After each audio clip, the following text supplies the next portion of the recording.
Kalau si pengguna itu baik, artinya dasar-dasar keislamannya bagus, maka pasti dia akan gunakan teknologi itu dengan sebaik-baiknya. Dulu kan itu kan para siswa, para santri kan dilarang bawa handphone. Ya, Ya, tapi sekarang ini bukan lagi dilarang, tapi diperintahkan, ya. bahkan wajib. Tidak ada orang tua yang mampu mengontrol anaknya selama 1 kali 24 Iya, jam. betul, Prof. Tidak ada. Iya. Nah, bagaimana pengawalan ini? Ya tentu kita usahakan bagaimana anak ini supaya selalu berada pada suasana yang baik.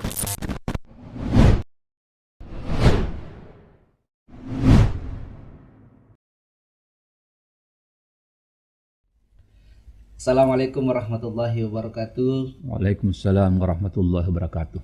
Kembali bersama saya Takdir Khair dalam acara program Klinik Pendidikan Majelis Ulama Indonesia Provinsi Sulawesi Selatan. Alhamdulillah pada kesempatan kali ini telah hadir bersama kami di studio Bapak Profesor Dr. Haji Sarifudin Ondeng MAG. Assalamualaikum Prof, bagaimana kabar Prof? Waalaikumsalam warahmatullahi wabarakatuh. Sehat walafiat Pak Takdir. Alhamdulillah Rabbil Alamin. Kami sampaikan bahwa narasumber kita pada kesempatan ini merupakan guru besar Fakultas Tarbiyah dan Keguruan UIN Alauddin Makassar. Baiklah para pemirsa MUI TV dimanapun Anda berada, kali ini kita akan membahas tentang posisi lembaga pendidikan dalam menguatkan nilai keislaman di era digital. Nah, era sekarang ini kan tentu kita tahu bersama pemirsa bahwa kita tidak terlepas daripada digital atau teknologi. Nah, mohon dijelaskan Prof, seberapa penting sebenarnya era digital ini atau teknologi ini dalam mengembangkan pendidikan, khususnya pendidikan keislaman juga Prof. Silakan Prof.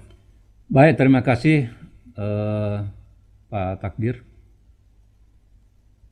Berbicara tentang posisi lembaga pendidikan dalam menguatkan nilai keislaman di era digital. Iya, Prof. Sesungguhnya tidak bisa kita pungkiri bahwa di era ini sangat jauh beda dengan zaman dulu. Sekarang di era digital, kemajuan teknologi dan informasi ini sungguh luar biasa. Iya, Prof. Betul. Nah, bagaimana kita ini lembaga pendidikan kaitannya dengan menguatkan nilai keislaman, ini sering saya katakan bahwa pengguna teknologi tergantung dari si penggunanya. Artinya, teknologi kalau digunakan oleh orang yang betul-betul mengarah kepada nilai-nilai positif, termasuk nilai keislaman, maka sangat bagus. Kenapa? Karena saya melihat berbagai sisi, teknologi ini sesungguhnya ada nilai plus minusnya. Iya, Prof. Ya. Iya. Nilai plusnya itu kalau digunakan dengan baik, maka bisa menghemat waktu, bisa menghemat tenaga. Karena dengan era digital ini kita harapkan mengirim informasi, menanamkan nilai-nilai keislaman kepada siapapun sangat singkat. Ketimbang dengan harus datang di sana, tenaga, pikiran, waktu. Kalau era digital luar biasa. Iya, Prof. Tapi manakala orang menyalahgunakan, itu juga bisa menimbulkan dampak negatif. Ya, misalnya dia gunakan bukan pada tempat yang baik, dalam arti yang bisa berbuat bohong, bisa berbuat dusta. Seorang istri tanya, "Pak, mau gimana Ki?" Iya. Nah, saya kebetulan ada di MUI ini, padahal mungkin ada di mall.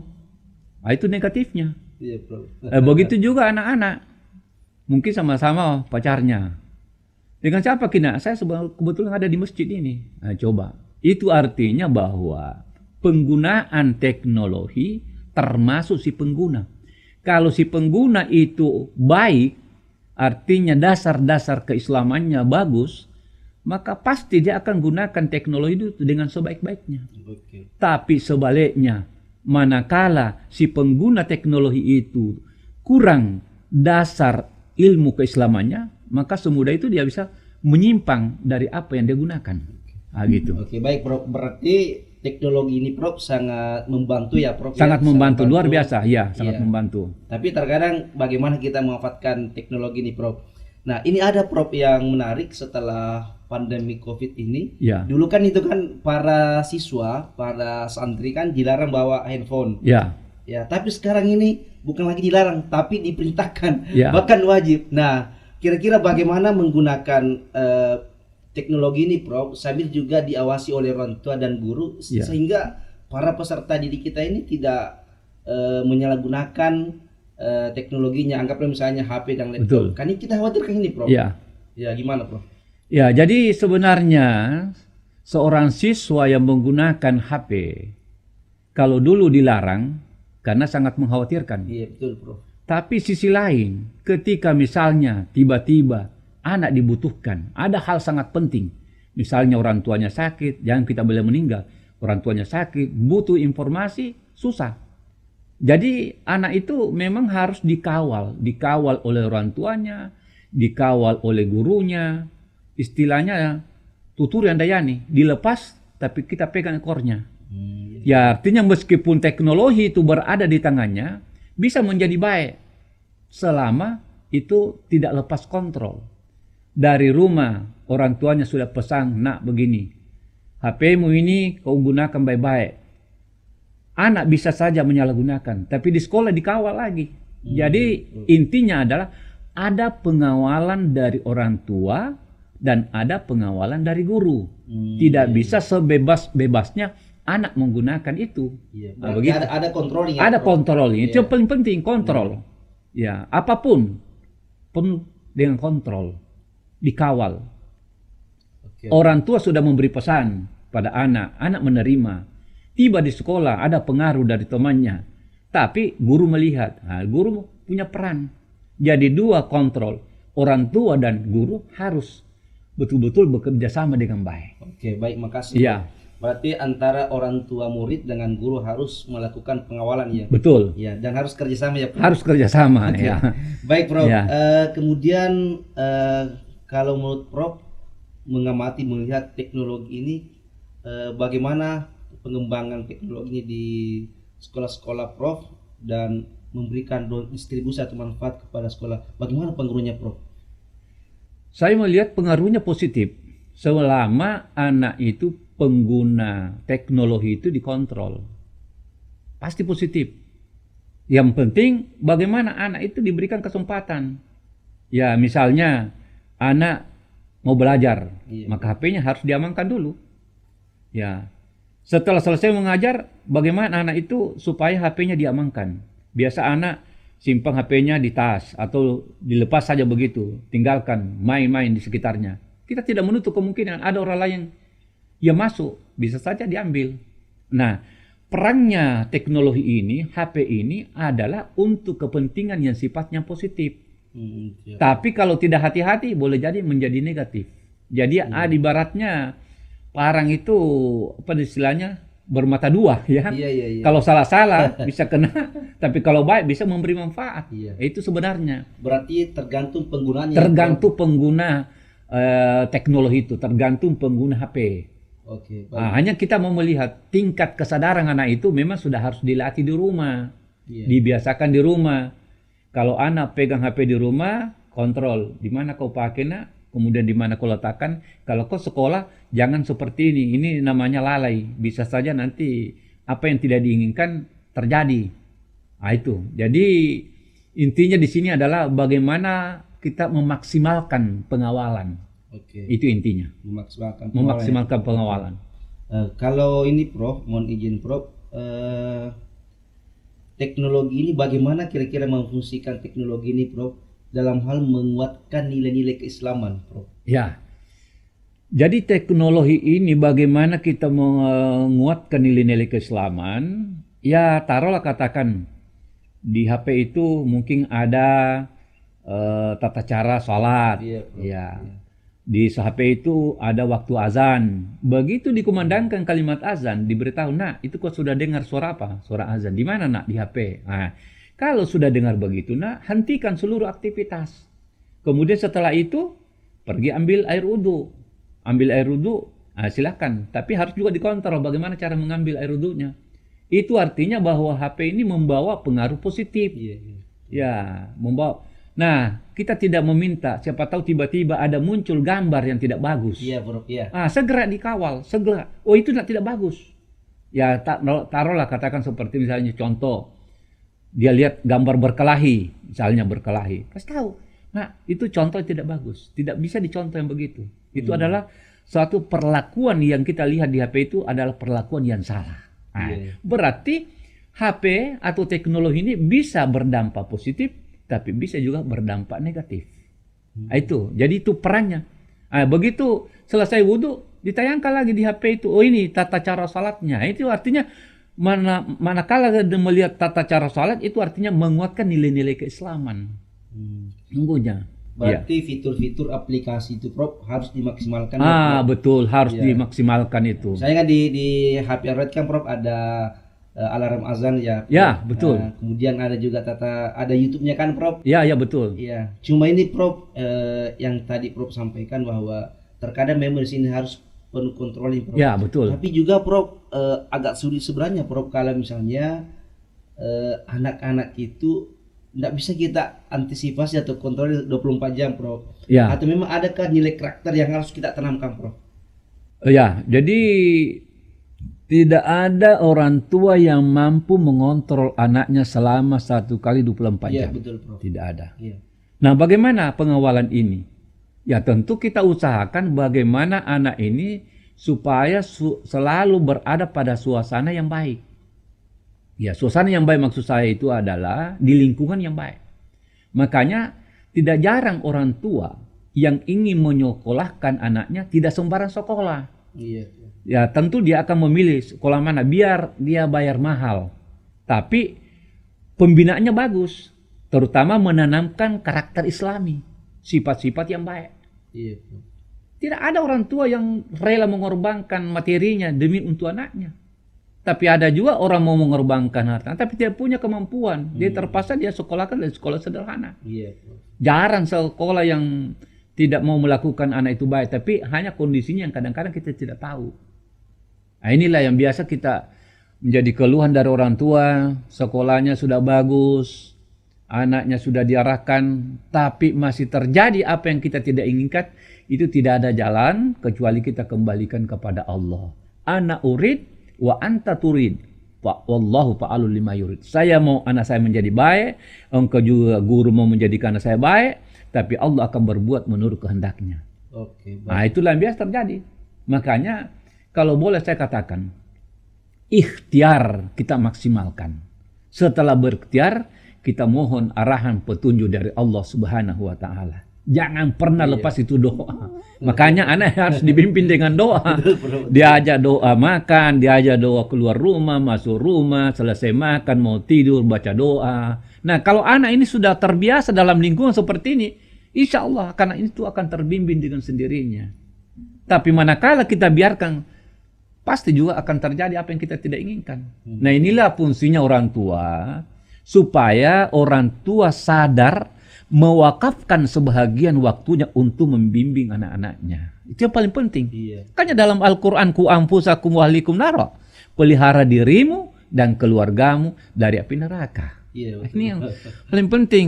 Tapi sebelumnya mendidik anak, kita harus didik dulu diri kita sendiri. Betul. Jangan sampai kita memberikan contoh-contoh yang tidak bagus, lalu anak disuruh menjadi contoh yang baik. Anak itu akan berkata, anak, nak bangun salat subuh. Jawab anak, bapak sudah sholat. Coba. Ibu bangunkan, nak salat subuh sudah jam sekian. Ibu sudah sholat? Belum. Bagaimana anak mau mencontoh orang tuanya kalau orang tua tidak memberikan contoh yang baik? Ini satu contoh saja. Iya, betul. Berarti di sini butuh keteladanan ya, Prof. Butuh keteladanan. Itulah dalam kitab Tarbiyatul Aulad fil Islam. Ya, sifatul murabbi, cara-cara mendidik itu pertama harus ada namanya al-qudwah. Qudwah itu adalah keteladanan. Kemudian yang kedua al-adat. Al-adat itu artinya pembiasaan. Anak kan belum kena wajib salat, tapi dibiasakan salat. Anak belum wajib mengeluarkan zakat, berinfak, tapi dibiasakan jadi pemurah. Anak mau pergi masjid, iya betul. Ini ada uang kau masuk di celengan. Itu dididik, kebiasaan. Makanya tarbiyatu oleh pilih Islam itu mendidik anak dengan Islam itu harus melalui pendidikan-pendidikan yang bagus. Salah satu adalah keteladanan. Keteladanan. Allah Subhanahu wa taala, laqad kana lakum fi Rasulillahi uswatun hasanah. Ikutan yang baik. Jadi harus memberikan contoh. Pak Takdir kalau mau jadikan anaknya baik, Pak Takdir harus lebih dulu berbuat baik. Berbuat baik ya, Prof. Memberikan contoh. Contohnya, Prof. Contoh yang baik. Contoh dan pembiasaan. Prof. Pembiasaan itu dua hal dulu. Iya. Kan ada petua orang Bugis Makassar mengatakan ala bisa karena biasa. Ya. Lele bulu telele biasa. Ya, artinya kebiasaan bisa lele, bisa topo palele. Iya, betul. Ya, kebiasaan bisa berpindah, tapi kebiasaan juga memindahkan. Itu namanya lele bulu, lele basang. Lele ya basang, bisa topo palele. Iya. Ini perlunya. Jadi memang kita fungsi dan peran orang tua itu sungguh sangat berat. Kalau memang betul-betul mau menjadikan anak menjadi anak saleh, menjadi anak saleha. Artinya kita maksimalkan dulu upaya. Setelah maksimalkan upaya, ya kembalikan kepada Allah. Jangan juga mengatakan saya sudah didik anakku dengan maksimal. Kenapa anakku masih begitu? Tidak bisa, karena memang harus doa juga. Kalau upaya yang maksimal sudah dipadukan dengan doa, insya Allah apa yang kita harapkan akan terwujud. Berarti tadi Prof saya bisa menangkap di sini kerjasama antara guru dan orang tua. Betul. Tapi yang lebih penting Prof adalah penjagaan dari Allah. Oh, penjagaan dari Allah. Namanya kan usaha manusia. Usaha manusia itu ada orang tua, ada guru. Tapi jangan bangga bahwa orang tuaku baik, guruku baik, pasti akan jadi baik. Belum tentu. Makanya kita kembalikan kepada Allah. Itu namanya pengawasan Allah. Itu yang kita harapkan. Oke, baik Prof. Ini terakhir pertanyaan Prof. Apa saran Prof kepada lembaga pendidikan dan juga kepada para orang tua siswa atau santri-santriwati dalam rangka mengawal anak-anaknya di era globalisasi ini betul-betul bisa memanfaatkan teknologi dengan baik dan positif, sehingga kehadiran teknologi ini Prof tidak lagi kita menyalahkan bahwa ini karena teknologi, tapi marilah kita menggunakan teknologi ini sehingga mampu menumbuhkan nilai-nilai keislaman dan juga kita manfaatkan betul-betul dalam memberikan positif kepada peserta didik kita. Silakan Prof. Ya. Jadi saya ingin mengutip sebuah hadis yang mengatakan ada bani rabbi fahsana ta'dibi. Didiklah anak-anakmu. Ada bani rabbi, Tuhan telah mendidik aku. Fahsana ta'dibi, sebaik-baik pendidikan. Artinya apa?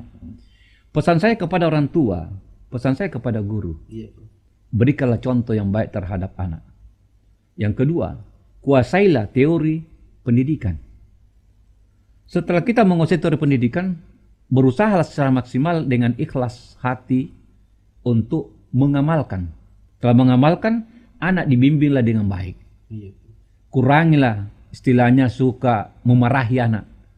Anak salah, panggil anak dengan baik. Bijak, nak. Kamu berbuat begini sesungguhnya tidak bagus, tapi alangkah bagusnya kalau kau tinggalkan.